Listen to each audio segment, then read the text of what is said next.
Going back to the Bahamas was a decision that all of us made based upon what the script called for. For the new style James Bond Casino Royale to go back to the Bahamas, which a lot of people say is the home of the Bond films, was fantastic. There's something very mysterious and sexy and exclusive about the Bahamas, the Bahamian water, the beaches, the location. It's really very much just the perfect fit for Bond. We've been to the Bahamas several times, and it's a good place to make a film. It's a natural place to go.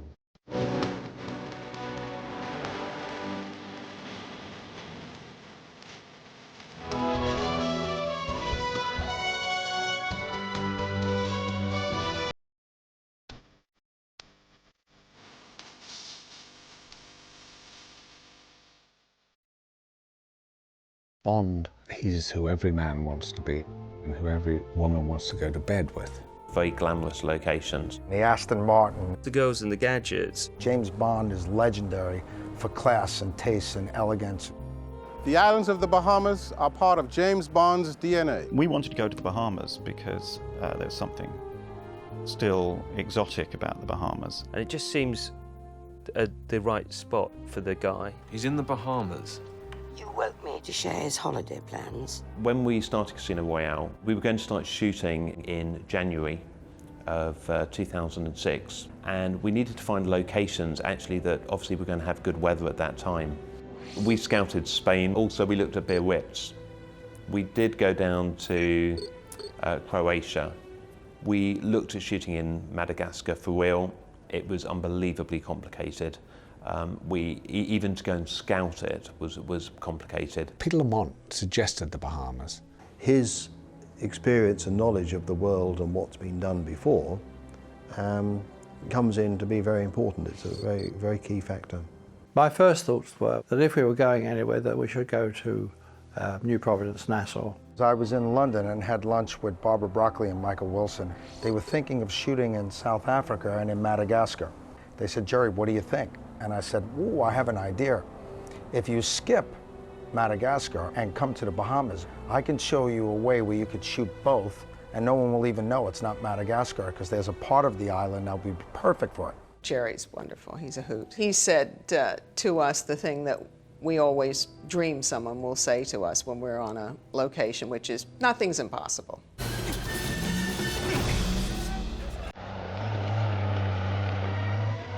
One of the great advantages of the Bahamas was that we had the free running sequence to do, and we had conceived of it in the script as being at a place where a building was under construction. We needed the building for a long time.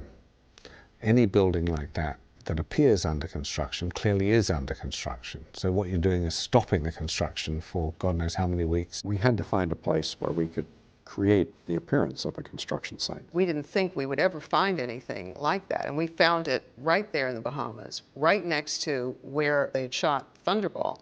And we had the extraordinary backdrop of the water. And it just, at that moment, Michael, Peter, and I went, oh my God, it's meant to be. It just felt, okay, well, I guess we're supposed to be in the Bahamas. This location is the Royal Bahamas Defense Force Base. The old Coral Harbor Hotel is now the training center for the Royal Bahamas Defense Force Base. That hotel was used in the film Thunderball. The place where Thunderball was made, the hotel down there, they decided to expand the hotel and put in a large hotel complex there. It fell into disputes and problems with construction and financing, and it lay abandoned. It was now owned by the Ministry of Defense. The barracks now are what's the former two-story garden-style hotel that was there.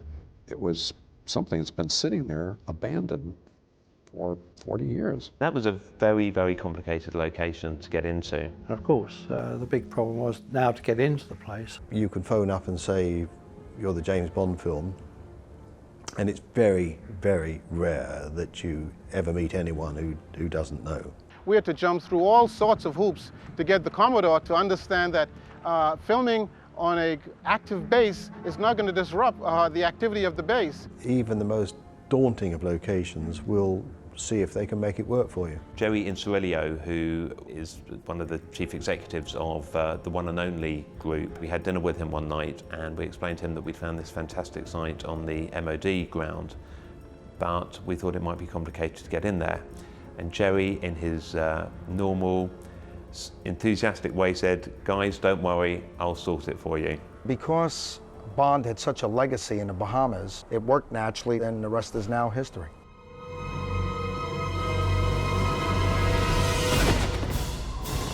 It was nice to know that where we were shooting the free-running sequence, indeed that was the hotel behind that Bond had used. They'd used quite a lot of in Thunderball.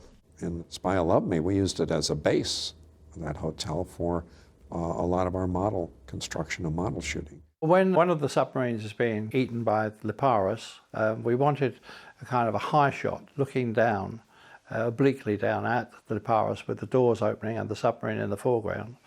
And we did it by using the hotel with various floors to get the elevation that we wanted, rather than having to build towers and things like that. So it helped us enormously. Bond producers, I think they liked the Bahamas a lot, and I think it was a good choice. I was aware that they did quite a few Bonds in the Bahamas. We went out there on Thunderball, I went back on You Only Live Twice, then Spy Who Loved Me, and then subsequently For Your Eyes Only. Words Not Enough, and then we returned on Casino Royale. When you go down the Bahamas as a Bond crew, you're liable to run into a lot of people that worked on Bond films before, and they all have very fond memories of it. The Spy Who Loved Me was my first Bond film in 1976. I was hired as a diver. The Lotus car, it arrived. We were working off of a large rusty barge that had a crane on it. They actually sent a couple of technicians over to run it. And then afterwards they left, and then we started abusing it and making it really work, because it had 4 Farallon motors in it. I think we got more out of it than maybe they had thought we would. Just imagine taking a car and opening all the doors, opening everything, putting it in the water, and then closing the doors. That's what we had. It was an exciting time because it was the first time for a lot of us. It was a very small crew and no problems, and everything worked.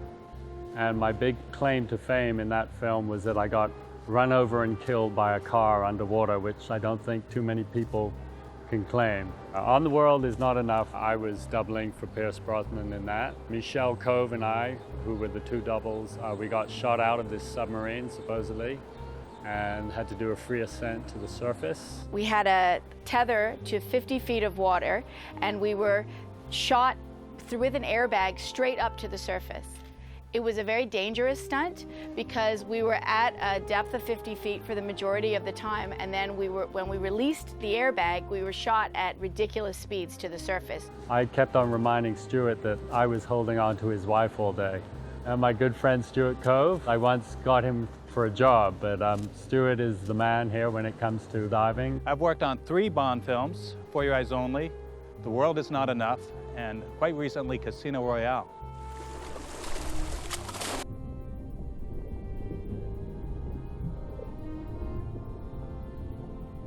We shot a lot of sequences for the James Bond films here, in particular For Your Eyes Only, where we had the underwater temple was just a couple hundred feet by the pen here, by the studio. With For Your Eyes Only in 1980, I was involved with and coordinating the construction and pre-production that we were involved with before the shooting.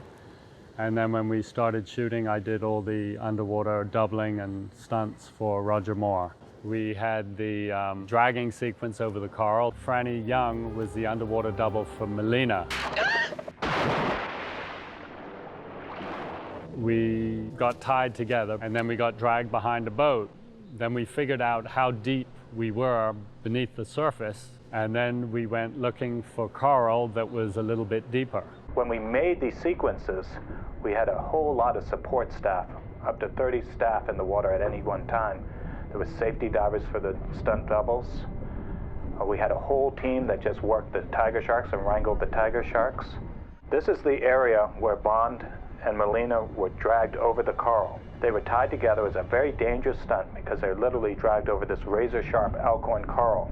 And in fact, we did get a few cuts and scrapes. A little bit of blood was involved. Franny and Gavin both suffered severe cuts on their hands and back that took several weeks to heal. Nothing that necessitated a trip to hospital, but we did take a bit of a beating. In the movie, the sequence takes place in the Ionian Sea, but of course it was all shot here in the Bahamas, which we have the clearest waters in the world and all this magnificent elkhorn coral. This is when Bond and the girl swim down from the surface and Bond wraps the rope around the coral head.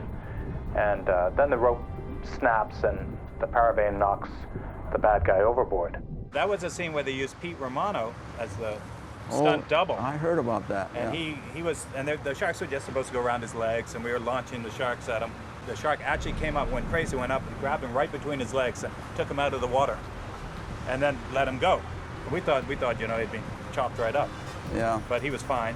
A man came into my shop in Miami where I was building all kinds of stuff, selling air compressors and selling dive equipment, and said that I hear you build underwater stuff. And I said, yeah. I said, well, we're going to do a picture, and I want you to come over tonight to the Fontainebleau Hotel and look at a movie.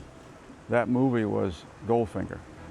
And from there on, for all practical purposes, that was the beginning of my life with James Bond.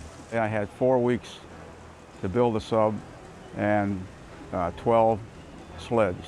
The underwater filming in general in Thunderball was probably the first time a major picture used that quantity of underwater footage. Thunderball put me in the movie business, as they say. Willie Myers, my friend, called me and said, we're doing a movie and it's going to be fun and we're going to pay you the California rate. Come along and join the party. And that's how it all started. The detail and the effort involved, particularly with the 40-man plus fight scene, was staggering. The logistics were monumental.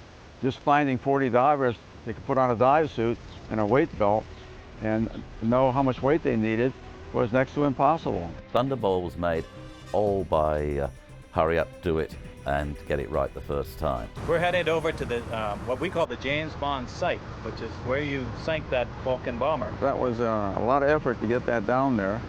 And of course we did all the filming there. We built this bomb house. The undercarriage was there, the cockpit were there completely. The bomb bay had to be fully working. This was built. I single-handedly then did all the dressing in the bomb bay. This is the remains of a Vulcan bomber from Thunderball. Stuart, let me come on over here and let me show you where we almost had a serious accident. Okay. Up here in the cockpit, we were shooting the scene where the bad guy cuts the hose of the co-pilot being Courtney Brown. He's supposed to take his air from a small tank that he had between his legs. And in the commotion, the bottle slid between his legs all the way down to where he couldn't possibly reach it. And so he's thrashing around. They can't get his spare air. He can't, but he's not breathing now. He's holding his breath the whole time. So then he realizes he can't get the tank. So he starts thrashing around and he tries to reach over and get Willie's mask, who played the pilot, his hose rather. And he's grabbing, and Willie's going, and they'll push him away like that's what's supposed to be happening because he's supposed to drown. Well, he just about did. By the time everybody realized that, and started cutting the wires on the top of the cockpit, and getting him out, he was blue. But 2 days in the hospital, and he was back out there. It was so realistic, we only did one take. The only real recognizable thing that you can tell that this is an airplane is the landing gear. The landing gear on the right side of the plane. And then we can swim underneath the airplane here, and this is where the bombs bay was. Yeah, I remember putting the bombs up in there. In fact, there's a flash of my Rolex in the scene. Here in the bomb bay is where Frank Cousins, who doubled for Bond, swam in to check to see if there are any, where the bombs are, if there's a big shark swimming around. About 14 feet, they said, and 3 guys were holding on to him, and they're bringing him over to release him in front of the camera.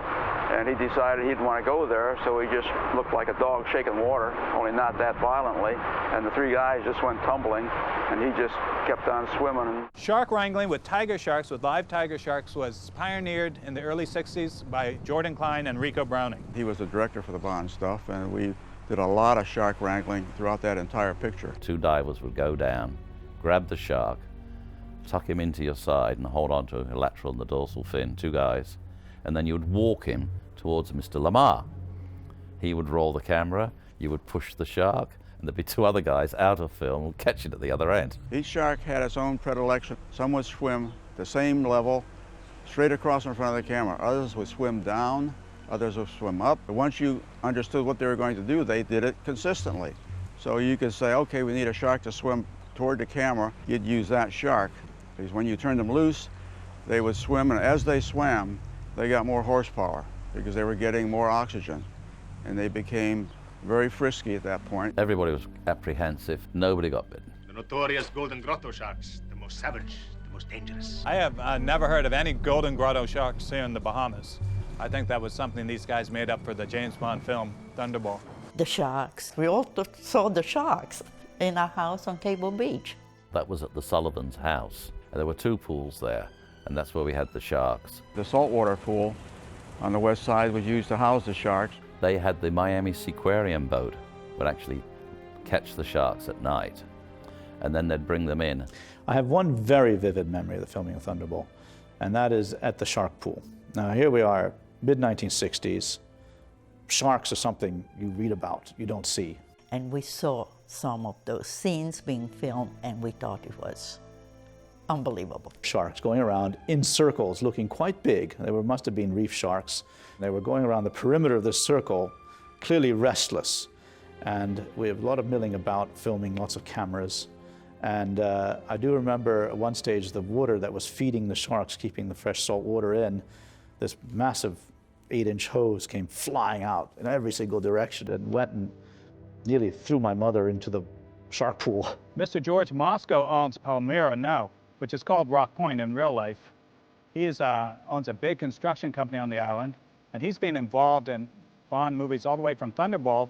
His marine construction company took the Vulcan bomber out to location and sank that. When Thunderball was made in Nassau, it was a big event. Everybody was very excited by Thunderball. Yeah, the island was jumping. And it was a party time. The whole island was having a party. This is the balcony where Sean Connery watched the Junkanoo scene during Thunderball. Junkanoo is the spirit, the vibrancy of the people. Junkanoo is our big national thing, and it happens on Boxing Day, the day after Christmas, and then on New Year's Day. It starts at 2 a.m. in the morning and runs until about 11 a.m. For Thunderball, the filmmakers actually went to the Bahamian government and they got them to agree to hold a special Easter version of the Junkanoo celebration. Even though Junkanoo's not taking place during that time of the year, Thunderball pretty much was the film that launched the whole business of using Junkanoo in scenes. No matter which direction you turn, you could see some part of the picture being produced. It's certainly nostalgic to look at those locations, think how many years ago they were filming there. Thunderball was not the first time the Bahamas was mentioned in a James Bond film. I spotted a little island in the Bahamas. I'll hang up a sign, no trespassing, and go back to nature. This was not some random line of dialogue. The screenwriters of Goldfinger used a real woman who lived in the Bahamas as their inspiration for Pussy Galore. In Goldfinger, Pussy Galore's was patterned after Betty Carstairs, and that is really not surprising if one knew Betty Carstairs and what she had done in her life. Betty Carstairs is a legend in the Bahamas. She had an island in the Berry Islands, her own private island, and she was one of the first women boat racers I know of. This is Nuke 2, which we have constructed for the Detroit News Trophy in July. And this looks as if it might be fast, but we can't tell till we get it in the water. She lived on an island by herself, and I think she thought she was a pirate because she had this fabulous full-rigged schooner. I met her on a couple of occasions on a sailboat that she owned called the Windsong. She was quite a character and had a number of ladies on her crew. She was a lesbian, and I actually didn't realize she was a lesbian. She was quite military.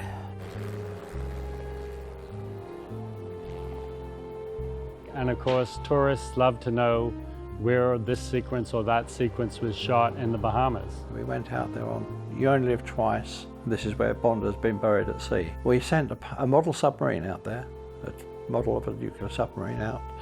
And we sent part of conning tower and a hatch. When we took the dead body into the submarine, I did that with Willie Myers. Well, there were some problems with it, and they didn't particularly like it. And of course, it would either go shooting to the floor, you know, too heavy, or it would float up. So I was dispatched out there to redo it. And I think after 2 weeks, we actually got the fake submarine lid open and the body popped in. The sharks you see in Live and Let Die were actually shot by Jordan Klein in the Bahamas, in Bimini actually. Even License to Kill, which never shot in the Bahamas, has sequences that are set in the Bahamas. There's a sequence set in Bimini. There's also a sequence set on the K-Sail Bank, which is an area of Bahamian waters where a drug smuggling operation is portrayed in the movie. When a Bond film comes to the Bahamas, everybody wants to see it. And this particular Bond film, Casino Royale, everybody was just on pins and needles waiting for it to happen. Ow. So you can keep an eye on me?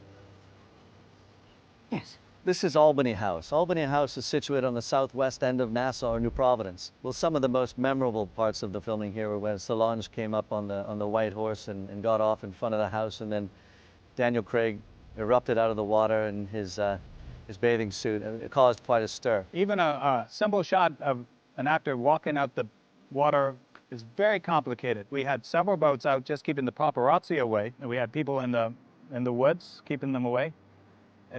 It becomes very complicated. And then, of course, subsequently, we also filmed the sequence where James Bond and Vesper were on the beach, and it was actually supposed to be in the Aegean Sea, and it was also in the Bahamas. Albany House, it was up for sale when we were there, and we had got permission to go in and see it, and it was spectacular. It's a great place, and it's huge. We didn't have to do anything to it. Well, the producers are very clever. The Bahamas can double for a lot of places that require the seascape and water-based activity. Joan, who was our location lady, she suggested on one of our trips that were coming up that we should go and look at the restaurant Bonavista. We were very happy to have had our historical home, the Buena Vista, part of the movie. It represented the embassy in Madagascar. The movie was really perhaps the highlight of 31 years of our operation. Everything that embodies James Bond in the films you find in the Bahamas. James Bond in the Bahamas are a natural match. People have certain images about tropical islands, and so it adds to the mystique and the romance that is associated with Bond films. I think that the Bond films have been great for the Bahamas. Obviously, what you saw in Casino Royale was fantastic. After Thunderball was released, it really put the Bahamas on the map. I think millions of people have come here because of that. Well, the Bond franchise has been tremendous for the Bahamas. When you look at what has happened with the identity in the Bahamas and James Bond films being linked, it's put the Bahamas on the worldwide stage. James Bond and the Bahamas have become synonymous, and not just because of the movies, I think because of what the Bahamas has to offer. Water, beautiful weather, and the fish and the coral and all that. Great combination of all these things happening on this small little island. What Bond is to spies, the Bahamas is to locations. It's not just another destination, in the same way as Bond is not just another spy. There's been a love affair with James Bond in the Bahamas for many years. We could do Madagascar, the opening sequence in the Bahamas. We could do the Bahamas for the Bahamas. It was the right place.